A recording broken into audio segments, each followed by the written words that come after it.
बिस्मिल्लाहिर्रहमानिर्रहीम। Carbohydrates continued. Classification of carbohydrates में अब तक हम सिर्फ मोनोसेक्राइड्स पढ़ चुके हैं। हमने डिस्कस किया था कि मोनोसेक्राइड वो कार्बोहाइड्रेट हैं कि जिसे आप मज़ीद स्प्लिट नहीं कर सकते। ये सिंपलेस्ट शुगर्स हैं। अगर 2 से लेकर 10 तक मोनोसेक्राइड्स आपस में लिंक किए जाएं, हम इन्हें कहेंगे ओलिगोसेक्राइड्स। और अगर 10 से ज़्यादा मोनोसेक्राइड्स आपस में लिंक हो तो वो पॉलीसेक्राइड्स बन जाएंगे। मोनोसेक्राइड्स में हमने डिस्कस किया था कि the least number of carbon atoms is 3। किसी भी कार्बोहाइड्रेट में या किसी भी मोनोसेक्राइड में 3 से कम कार्बन्स नहीं होते। एक ऐसा मोनोसेक्राइड जिसमें 3 कार्बन्स हो उसे हमने नाम दिया था ट्रायोज। जिसमें 4 कार्बन्स हो टेट्रोज। जिसमें 5 कार्बन्स हो पेंटोज। जिसमें 6 कार्बन्स हो हेक्सोज। जिसमें 7 कार्बन्स हो हेप्टोज। एक ऐसा मोनोसेक्राइड भी है जिसमें 9 कार्बन्स होते हैं। 9 कार्बन्स वाले भी सामने आए हैं। सो 1 2 3 4 5 6 7 8 9 इसे कहेंगे नोनोज। इसकी एग्जाम्पल है न्यूरामिनिक एसिड। न्यूरामिनिक एसिड। ओलिगोसेक्राइड्स की तरफ आते हैं। 2 से लेकर 10 मोनोसेक्राइड्स आपस में लिंक्ड हो तो ये बन जाएंगे ओलिगोसेक्राइड्स। हमने मोनोसेक्राइड्स में 3 एस डिस्कस किए थे: simple sugars, sweet and soluble. Oligosaccharides के लिए वर्ड याद रखें: less sweet, less soluble. So they are less sweet and less soluble. So word less आपने याद रखना है। ओलिगोसेक्राइड्स में वो जिनमें 2 मोनोसेक्राइड्स आपस में लिंक्ड हो कहलाएंगे डाइसेक्राइड्स। जिनमें 3 आपस में लिंक्ड हो ट्राइसेक्राइड्स, टेट्रासेक्राइड्स एंड सो ऑन। ये आपस में लिंक कैसे होते हैं? देखिए, ये मोनोसेक्राइड है। ये आपस में लिंक होकर एक डाइसेक्राइड बनाएंगे। साथ ही एक वाटर मॉलिक्यूल रिलीज़ होगा। एक वाटर मॉलिक्यूल इसमें रिलीज़ होगा।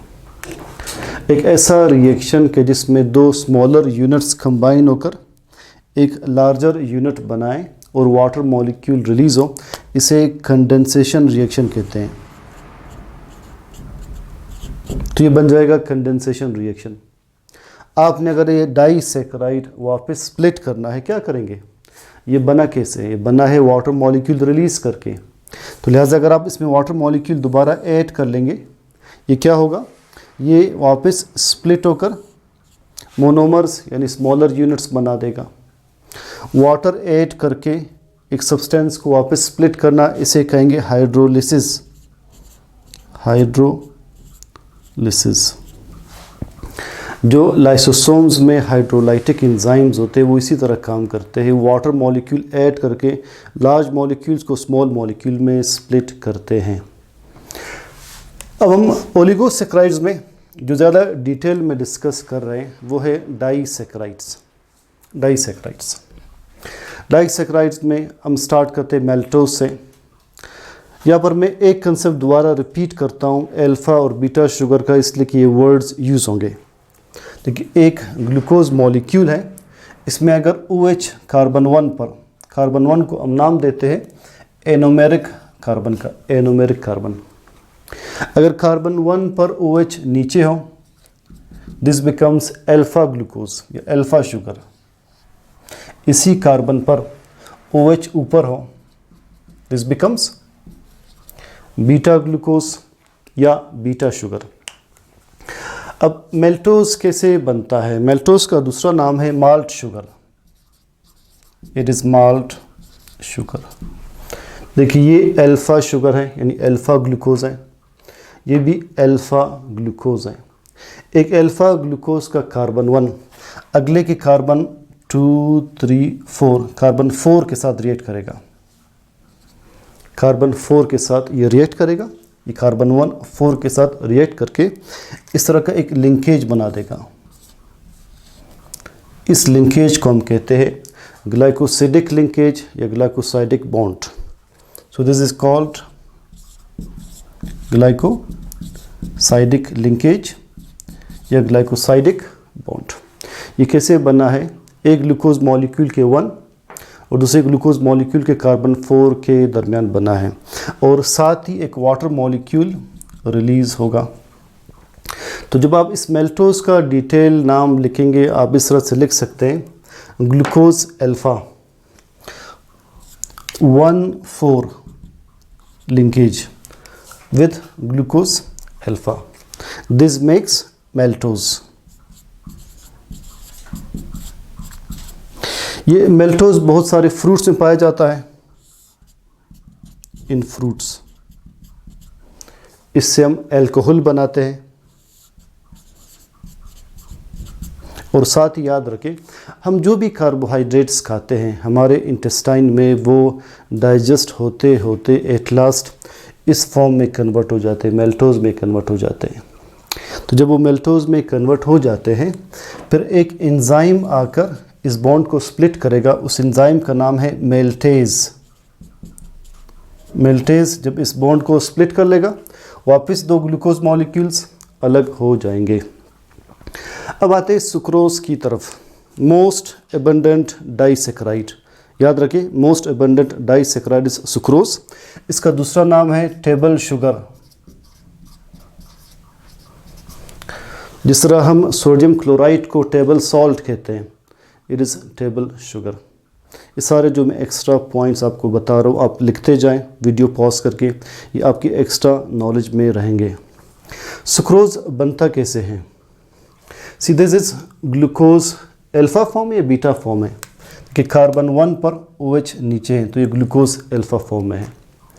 ये है फ्रक्टोज। फ्रक्टोज में 6 कार्बन्स होते हैं। जब फ्रक्टोज रिंग बनाता है ये 5 कॉर्नर्ड रिंग भी बना सकता है, यानी फ्यूरन भी बना सकता है, 6 कॉर्नर्ड रिंग इस तरह भी बना सकता है, पायरन भी बना सकता है। मोस्टली ये 5 कॉर्नर्ड रिंग बनाकर ही सुक्रोज बनाता है। पहले मैं इसे एक्सप्लेन करता हूँ, आप देख लें। अब मैं एंड की तरफ जाना होगा। ये है फ्रक्टोज। इसके कार्बन 2 पर ये कीटोन ग्रुप है। जब आप इसे वाटर में ऐड करेंगे तो इसका सेकंड लास्ट कार्बन जो कि कार्बन नंबर 5 है, इस 5 का OH इसके O के साथ रिएक्ट करके एक रिंग बना देगा जो कि 5 कॉर्नर्ड रिंग होगा। उसे हम फ्रक्टोज का फ्यूरेनोस फॉर्म कहेंगे। तो हम वही 5 कॉर्नर्ड रिंग इसकी कंसिडर कर रहे हैं जो कि इसके कार्बन 5 और कार्बन 2 के दरमियान बन रहा है। तो कार्बन 1 और कार्बन 6 रिंग से बाहर होंगे, 1 और 6 रिंग से बाहर होंगे, 2 और 5 के दरमियान रिंग बन जाएगा। अब रिंग को एक बार आप देख लें। देखिए ये है रिंग, तो किसके दरमियान बन रहा है? कार्बन 2 और कार्बन 5 के दरमियान। 6 कहाँ पर है? ये कार्बन 6, 1 ये कार्बन 1 और 6 आउटसाइड द रिंग है। अब जो ग्लूकोज अल्फ़ा है इसका कार्बन 1 इस फ्रक्टोज बीटा फॉर्म में, याद रखें ये बीटा फॉर्म में है। तो फ्रक्टोज बीटा के कार्बन 2 के साथ इसका कार्बन 1 रिएक्ट करेगा और ये इस तरह से एक ग्लूकोसाइडिक लिंकेज बना देगा या ग्लूकोसाइडिक लिंकेज बनेगा। किन के दरमियान? ग्लूकोज अल्फ़ा के कार्बन 1 और फ्रक्टोज बीटा के कार्बन 2 के दरमियान। अब ये स्ट्रक्चर बनेगा सुक्रोज। कैसे बन रहा है? ग्लूकोज अल्फ़ा 1,2 लिंकेज बनाकर फ्रक्टोज बीटा के साथ सुक्रोज बना रहा है। सुक्रोज को डाइजेस्ट करने के लिए एंजाइम होगा सुक्रेज। सुक्रोज हम नॉर्मली शुगर केन से बनाते हैं, शुगर बीट से बनाते हैं। प्लांट में ट्रांसपोर्ट फॉर्म शुगर की और स्टोरेज फॉर्म शुगर की सुक्रोज है। It is the most abundant sugar. तमाम डाइसेक्राइड्स का जनरल फार्मूला हम लिखते हैं C12H22O11। ख़ासतौर पर आपके बुक में सुक्रोज़ का ये लिखा हुआ है, it is the general formula for the disaccharides. Lactose की तरफ आते हैं। लैक्टोज़ का दूसरा नाम है मिल्क शुगर। सो पीछे से रिलेट करते हैं, माल्टोज़ माल्ट शुगर था, सुक्रोज़ टेबल शुगर था, लैक्टोज़ मिल्क शुगर है। तो मिल्क में जो शुगर है वो लैक्टोज़ के फॉर्म में है। लैक्टोज़ बनता कैसे है? ग्लूकोज किस फॉर्म में है? बीटा फॉर्म में है। एनोमेरिक कार्बन पर OH ऊपर है, सॉरी ये गैलेक्टोज़ है। गैलेक्टोज़ बीटा फॉर्म में, ये ग्लूकोज अगेन बीटा फॉर्म में। गैलेक्टोज़ का कार्बन 1 इस बीटा ग्लूकोज के कार्बन नंबर 4 के साथ रिएक्ट करेगा और ये रिएक्ट करके एक ग्लाइकोसाइडिक लिंकेज बना देगा। गैलेक्टोज़ बीटा और ग्लूकोज बीटा के कार्बन 1,4 के दरमियान ग्लाइकोसाइडिक बॉन्ड से बंध रहा है लैक्टोज़। लैक्टोज़ को डाइजेस्ट करने के लिए एक एंजाइम चाहिए, दैट इज लैक्टेज।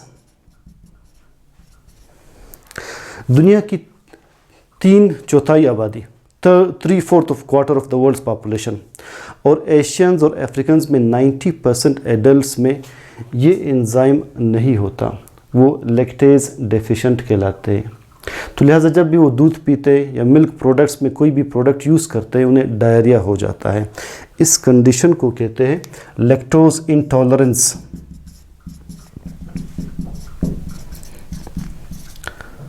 तो हायर लेवल पर बुक्स में क्या फिगर्स लिखी है? 3/4 ऑफ द वर्ल्ड्स पॉपुलेशन या 90% of adults of Asian and African population वो लैक्टेज डेफिशिएंट होते हैं, उनमें ये एंजाइम नहीं होता। तो जब भी वो मिल्क प्रोडक्ट्स यूज़ करते हैं उन्हें डायरिया हो जाता है। इस कंडीशन को लैक्टोज इंटॉलरेंस कहते हैं। उन्हें एडवाइस किया जाता है कि आप तो या मिल्क प्रोडक्ट्स यूज़ ना करें या जब भी यूज़ करें उससे पहले लैक्टेज पिल फॉर्म मिले। ये लैक्टेज पिल फॉर्म में अवेलेबल होता है। और जिन बच्चों को ये प्रॉब्लम होती है उनके लिए स्पेसिफिक मिल्क आता है एक ख़ास नाम से। वो जनरल मिल्क यूज़ नहीं करते, वो स्पेसिफिक मिल्क यूज़ करते हैं, मॉडिफाइड फार्मूला उसे कहते हैं। नेक्स्ट हम आते हैं सेलोबायोस की तरफ।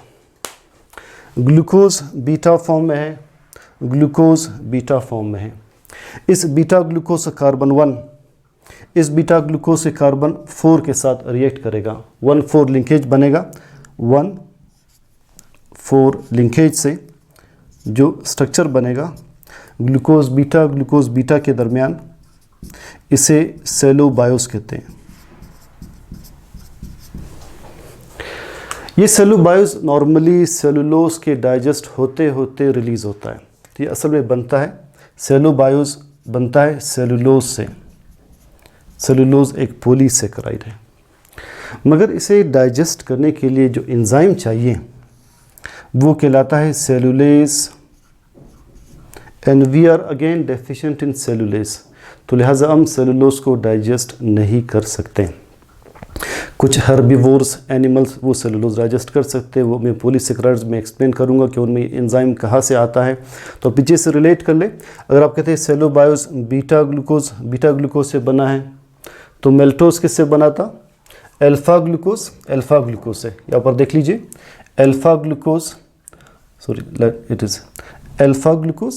ग्लूकोज के दरमियान मेल्टोज बना था। बीटा ग्लूकोज के दरमियान सेलोबायोस बना है।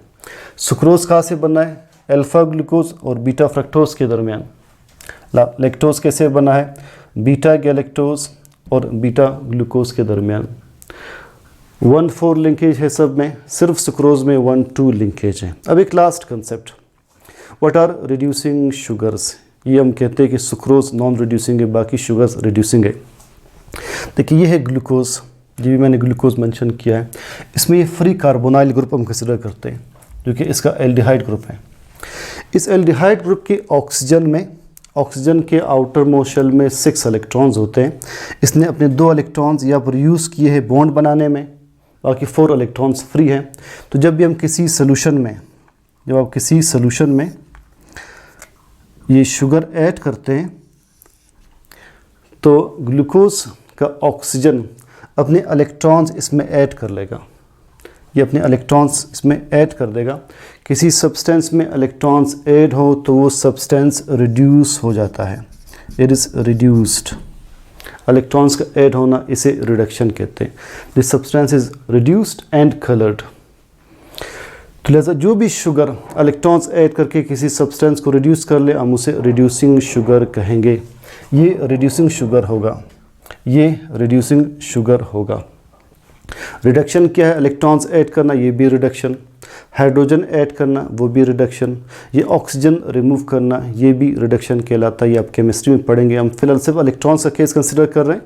अगर शुगर्स इलेक्ट्रॉन्स ऐड कर ले, वो किसी सब्सटेंस को रिड्यूस कर सकते हैं। अब हम ये कह रहे हैं कि ग्लूकोज रिड्यूसिंग है, ये ग्लूकोज रिड्यूसिंग है, बाकी जो डाइसैकेराइड्स पड़े सारे रिड्यूसिंग है, मगर सुक्रोज नॉन रिड्यूसिंग है। क्यों? पहले हम देखते हैं मेल्टोज कैसे रिड्यूसिंग है। देखिए, ग्लूकोज और ग्लूकोज के दरमियान मेल्टोज बनता है। ये कार्बन 1 2 1 2 3 4 कार्बन 4 के साथ रिएक्ट करेगा, तब जाकर क्या बनेगा? मेल्टोज। जब मेल्टोज बन रहा है तब भी ये एक ऑक्सीजन तो यूज़ होगा, अगला ऑक्सीजन दिस रिमेन्स फ्री, तो लिहाजा मेल्टोज में ये ऑक्सीजन मैं आपको शो करूँगा, ये अवेलेबल होगा किसी और सब्सटेंस को रिड्यूस करने के लिए। मगर जब सुक्रोज बनेगा, सुक्रोज किन के दरमियान बनता है? ग्लूकोज और फ्रक्टोज के दरमियान सुक्रोज बनता है। या का कार्बन 1 या कि कार्बन 2 के साथ रिएक्ट करेगा। इस कार्बन का कार्बोनाइल ऑक्सीजन ये भी यूज़ हो रहा है, अगले का कार्बोनाइल ऑक्सीजन ये भी यूज़ हो रहा है। इसमें कोई भी फ्री ऑक्सीजन मौजूद नहीं होगा किसी सब्सटेंस को रिड्यूस करने के लिए। तो इसीलिए सुक्रोज नॉन रिड्यूसिंग बन जाता है बिकॉज ऑफ 1-2 लिंकेज। अब आप एक बार देख लीजिए लास्ट पॉइंट। हम मेल्टोज में देखते हैं, इसमें ये OH अवेलेबल होगा इस सब्सटेंस को रिड्यूस करने के लिए। तो हायर बुक्स में लिखा कि जब आप इसे सोल्यूशन में ऐड करेंगे, this ring can open up to reduce the other substance. Sucrose में ये लास्ट OH मौजूद नहीं है, इसके कार्बन 2 का O यूटिलाइज हो चुका है। लैक्टोज में ये अवेलेबल है, सेलोबायोज में ये अवेलेबल है किसी सब्सटेंस को रिड्यूस करने के लिए, मगर फ्रक्टोज का O ग्लूकोज के O के साथ रिएक्ट करके सुक्रोज बना रहे, तो चूंकि वहाँ पर ये अवेलेबल नहीं है, इसीलिए सुक्रोज नॉन रिड्यूसिंग शुगर कहलाता है। बाकी सारे रिड्यूसिंग शुगर्स होंगे। होपफुली ये कंसेप्ट आपको क्लियर है। See you in the next lecture इंशाल्लाह। अल्लाह हाफिज़।